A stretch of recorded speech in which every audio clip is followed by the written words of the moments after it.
আসসালামু আলাইকুম। আজকে আমি আমার দুপুরের কিছু খাবার দাবার দেখালাম। এই বাজার কিন্তু সবগুলি রান্না করি নেই, তবে আবার বৃষ্টির দিন তো একটু ইচ্ছা হয়েছে পোলাও রোস্ট মাংস গরুর মাংস রান্না করার, তাই এই যে পোলাও রান্না করতেছি দেখালাম। যদিও এগুলির রেসিপি কিন্তু আমি আগে আমার খানাপিনা পেজে দিয়ে দিয়েছি।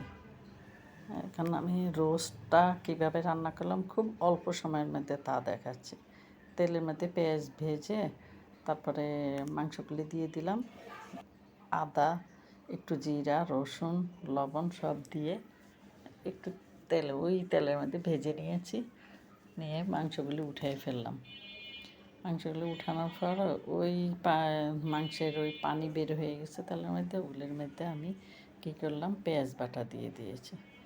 তার মধ্যে একটু মরিচের গুঁড়া দিলাম কালারটা চেঞ্জ হওয়ার জন্য, কোনো ঝাল হওয়ার জন্য কাঁচামরিচও দিলাম।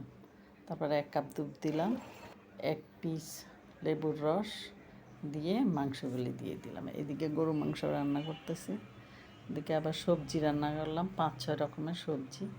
একটু ডিম দিয়ে ভেজে নিলাম, আবার সিদ্ধ ডিম হলুদ আর লবণ দিয়ে মেখে রেখে তারপরে ভাজি করছি যেন লাল হয়। এই আমার আজকে দুপুরে